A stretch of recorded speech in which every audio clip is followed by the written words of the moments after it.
할렐루야. 자, 옆에 있는 분과 서로 눈으로 인사하며 축복하겠습니다. 복음의 능력을 누리시길 바랍니다. 예수님의 십자가의 승리는 당신의 승리입니다. 여러분, 복음의 능력을 누리시기를 바랍니다. 복음의 능력은 가난으로부터 벗어나는 겁니다. 악한 영으로부터 벗어나는 겁니다. 병마로부터 구원받는 것입니다. 이 복음의 능력을 늘 누리며 승리하는 여러분들이 되시기를 주의 이름으로 축원합니다.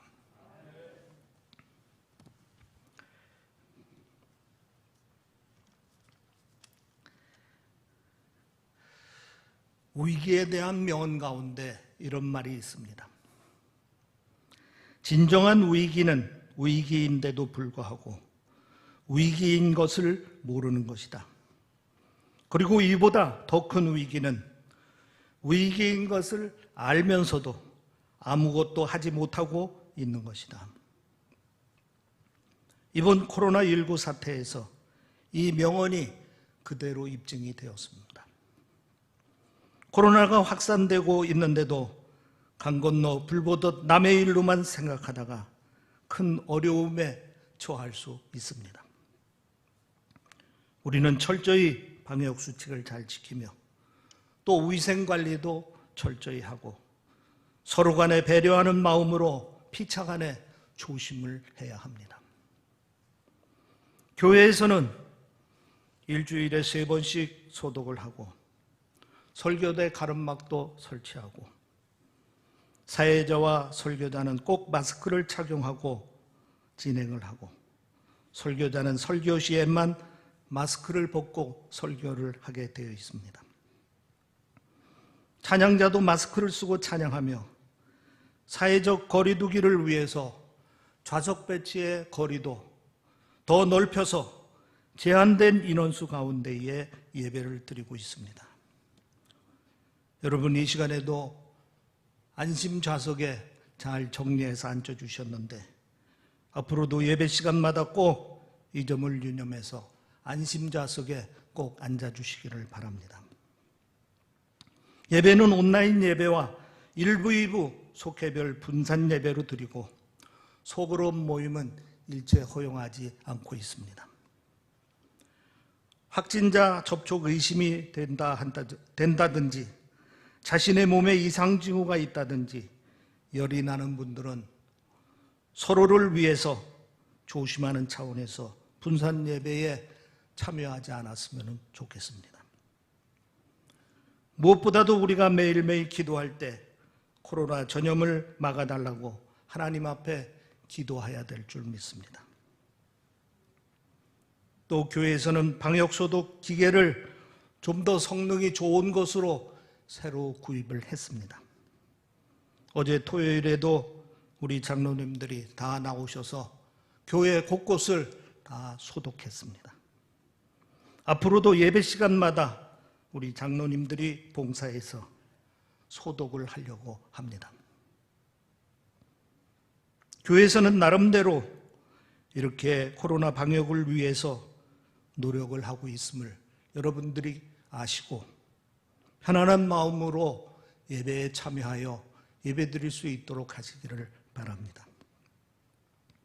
온 성도들이 위기인데도 위기인 줄을 모르고 있다가 큰 위기를 자초하는 경우들이 발생하지 아니하도록 우리가 서로 노력해야 될 줄 믿습니다. 가정 문제도 마찬가지입니다.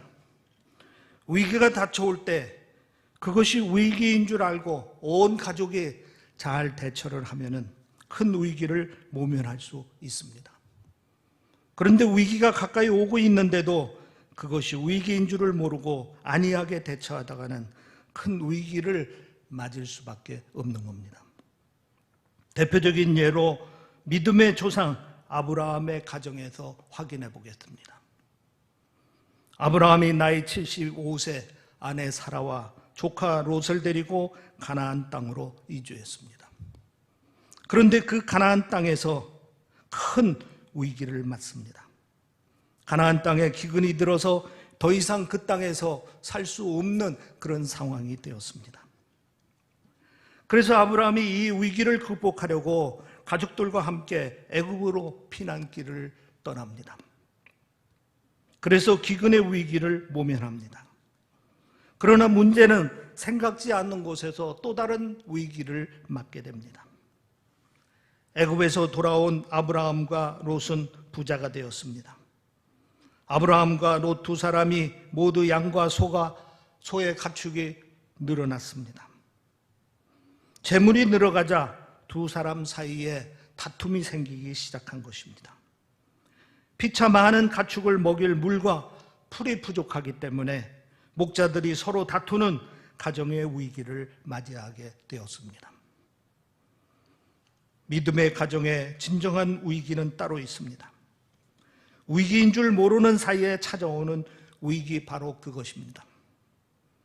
그리고 모든 것이 다 잘 되는 것 같아 긴장을 풀고 있을 때 찾아오는 위기, 바로 그것입니다.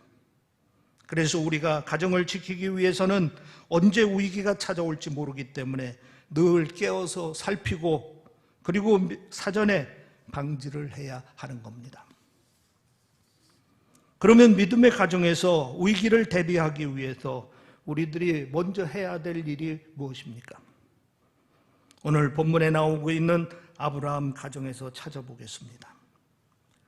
창세기 13장 7절에 보면은 이렇게 기록되어 있습니다. 그러므로 아브라함의 가축의 목자와 롯의 가축의 목자가 서로 다투고 또 가나안 사람과 브리스 사람도 그 땅에 거주하였는지라. 아브라함과 롯의 가정 안에 다툼이 일어났다 하는 것입니다. 다시 말해서 가정에 불화가 생긴 것입니다. 이 말씀을 주의 깊게 살펴보면은 먼저 아브라함의 가축의 목자와 롯의 가축의 목자라는 말이 나옵니다. 이는 가정 안에 재산 분배가 일어났다 하는 것입니다. 하나님께서 주신 복으로 가난하고 어렵던 가정에 재산이 늘었고 그러던 중에 아브라함의 재산과 롯의 재산의 분배가 이루어졌고 그 가축을 돌보는 목자들이 아브라함의 목자와 롯의 목자로 나누어서 서로 다투게 됐다 하는 겁니다. 분명히 이거는 기근에 시달리고 애굽에서 생활할 때는 없었던 그러한 문제입니다. 다시 말하면 가난할 때는 이런 위기가 없었습니다. 그런데 하나님께서 복을 주셔서 재산이 많아지면서 서로의 목을 나누면서 갈등의 씨앗이 뿌려진 것입니다. 그리고 말씀에 보면은 서로 다투고라는 말이 나옵니다. 아브라함 목자와 롯의 목자 사이에 다툼이 일어난 겁니다. 물론 아브라함과 롯 두 사람이 직접 다툰 것은 아닙니다. 아브라함 목자와 롯의 목자가 서로 가축에 물과 풀을 먼저 먹이려다가 다툼이 일어난 것입니다. 이제 다툼의 씨앗이 자라서 아브라함 가정에 위기가 오게 된 것입니다. 최근 코로나19 사태로 생각지 못했던 가정의 위기들이 우리 주변에 일어나고 있습니다. 사회적 거리두기를 실시하면서 가족들이 집에 머무는 시간이 대폭 늘었습니다. 이름하여 집콕 문화가 생겼습니다. 코로나에 관한 보고서를 보면은 평상시 부부가 함께하는 시간이 평균 90분이었다고 했는데 코로나 사태 이후에 무려 15시간 이상으로 늘어났다고 합니다. 부부간의 접촉이 늘면서 부부 갈등이 증가했고 이것이 이혼으로 이어지는 경우가 많아서 코로나 이혼이라는 말이 생겼다고 합니다. 그런데 변하는 것은 부부관계뿐이 아닙니다. 자녀들이 개학이 늦어지면서 또 온라인 수업이 진행되면서 자녀들을 돌봐야 하는 부모, 특히 엄마의 양육 스트레스와 피로감은 한계치를 넘어가고 있다고 합니다. 게다가 코로나19의 장기화로 인하여서 경제적인 어려움이 가중되고 있고 또 미래에 대한 불안과 압박이 심화되고 있습니다. 이런 심리적인 압박은 가족 간의 갈등을 더 심화시키고 있습니다. 그래서 코로나19 사태 이후 가정폭력 신고가 32% 증가했고 아동학대 신고 건수가 10.7% 증가했다고 합니다. 여러분의 가정은 어떻습니까?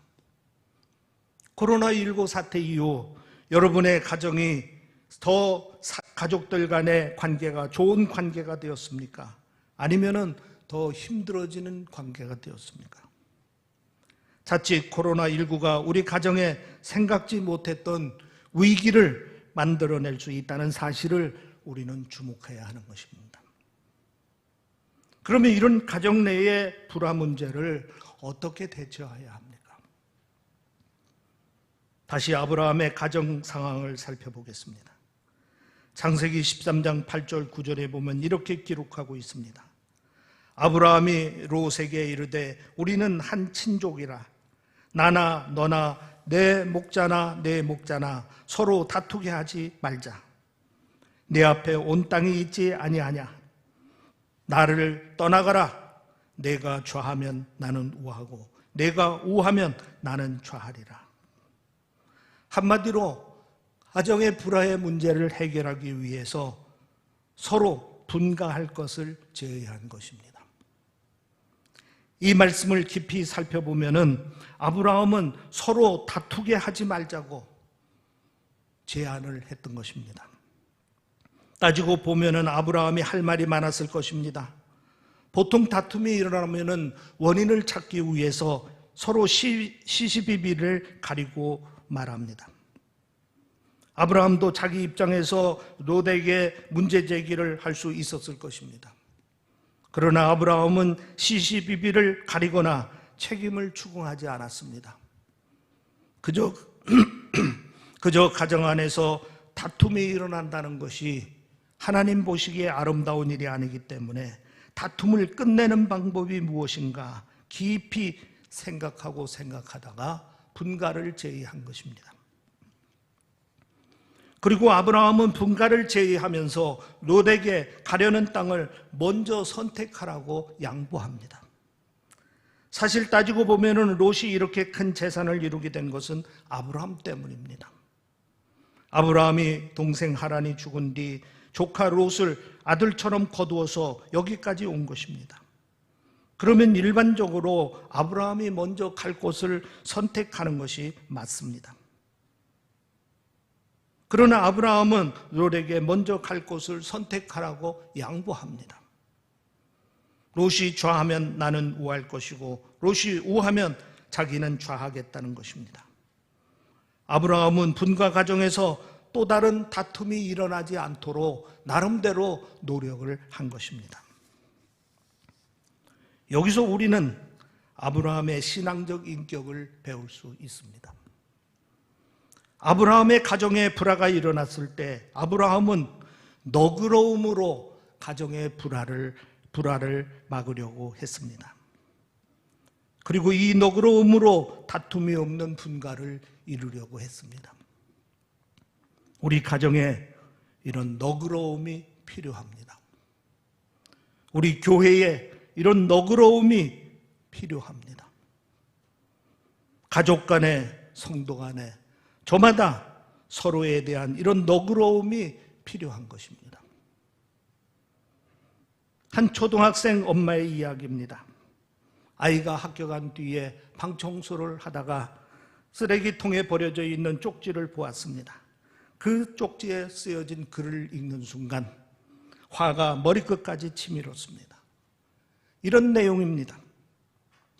엄마는 깡패 같은 여자다. 엄마 말만 맞다고 우기고 내 말은 들은 척도 하지 않는다. 깡패 대장인가? 하루 종일 일이 손에 잡히지 않고 어떻게 혼내줄까 궁리를 합니다. 밥을 주지 말까? 매를 들어 때릴까? 아빠한테 말해서 혼내줄까? 그냥 모른 척할까? 하루 종일 마음이 쉽게 풀리지 않았습니다. 그러다가 속상한 마음으로 하나님 앞에 엎드려 기도하며 깊이 묵상했습니다. 결국 자기도 쪽지 글로 답을 하기로 했습니다. 이렇게 썼습니다. 아들 보아라. 엄마가 모르고 있는 것을 가르쳐줘서 고마워. 내 말을 잘 들어주지 못해서 미안해. 사랑해. 엄마의 메모지를 읽은 아들은 잠자리에 들기 전에 조용히 엄마 침실에 와서 엄마의 얼굴뺨에 입을 맞추며 이렇게 말했습니다. 엄마, 나도 엄마 정말 사랑해. 사랑해.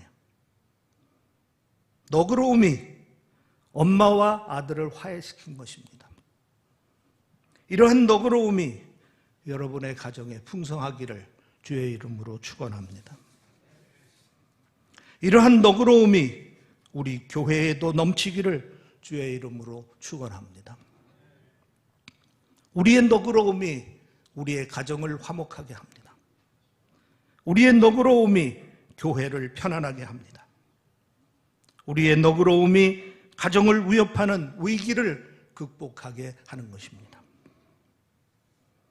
다시 아브라함의 가정을 살펴보겠습니다. 창세기 13장 10절 이하에 보면은 이렇게 기록되어 있습니다. 이에 롯이 눈을 들어 요단 지역을 바라본 즉 소알까지 온 땅에 물이 넉넉하니 여호와께서 소돔과 고모라를 멸하시기 전이었으므로 여호와의 동산 같고 애굽 땅과 같았더라. 그러므로 롯이 요단 온 지역을 택하고 동으로 옮기니 그들이 서로 떠난지라. 아브라함은 가나안 땅에 거주하였고 롯은 그 지역의 도시들에 머물며 그 장막을 옮겨 소돔까지 이르렀더라. 소돔 사람은 여호와 앞에 악하며 큰 죄인이었더라. 아브라함과 롯이 분가했을 때의 이야기입니다.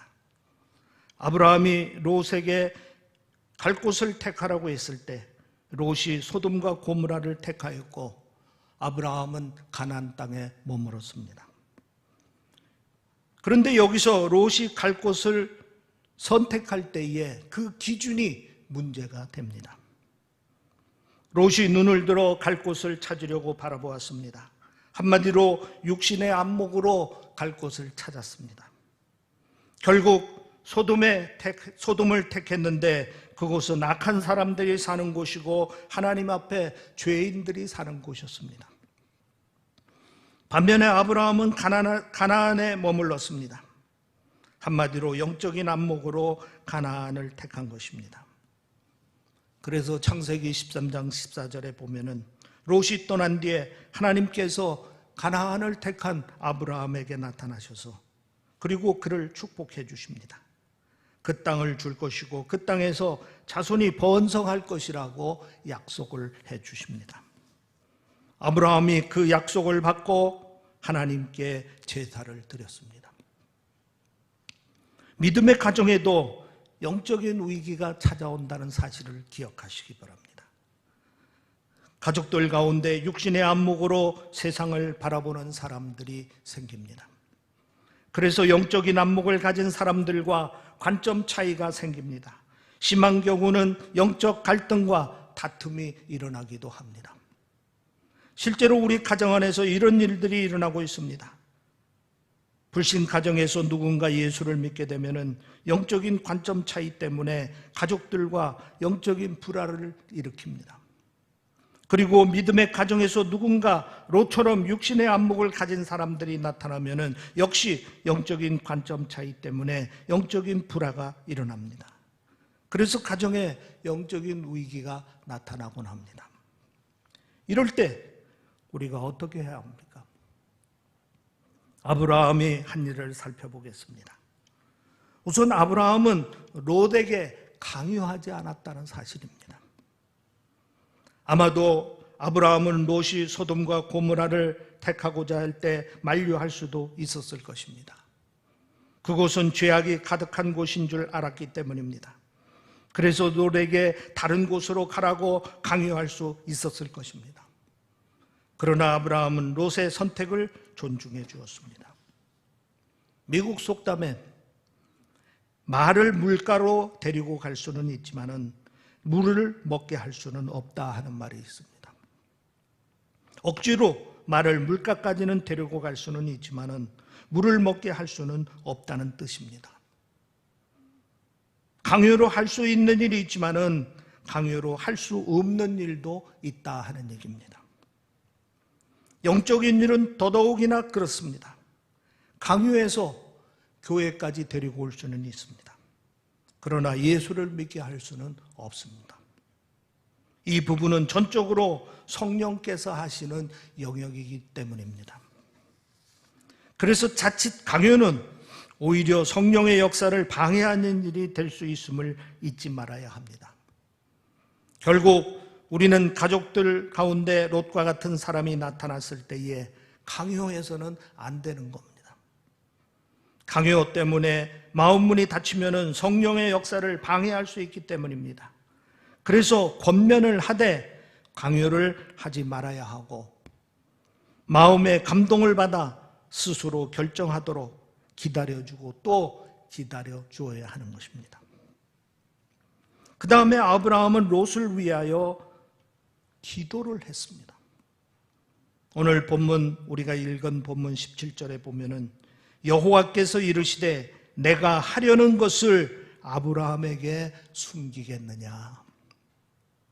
하나님께서 아브라함에게 곧 이삭을 낳을 것이라는 말씀을 하신 뒤에 덧붙여 하신 말씀입니다. 그 내용은 하나님께서 롯이 살고 있는 소돔과 고모라를 심판하시겠다 하는 말씀입니다. 그런데 왜 하나님께서 이 말씀을 아브라함에게 하셨습니까? 지금 중요한 것은 아브라함이 가나안 땅에서 큰 민족을 이루기 위해 이삭을 낳는 일입니다. 그리고 소돔과 고모라는 아브라함과 직접적인 관계가 없는 곳입니다. 그런데 하나님이 왜 이 말씀을 아브라함에게 하셨습니까? 한 가지 짐작할 수 있는 것은 아브라함의 조카 롯이 그곳에 살고 있기 때문입니다.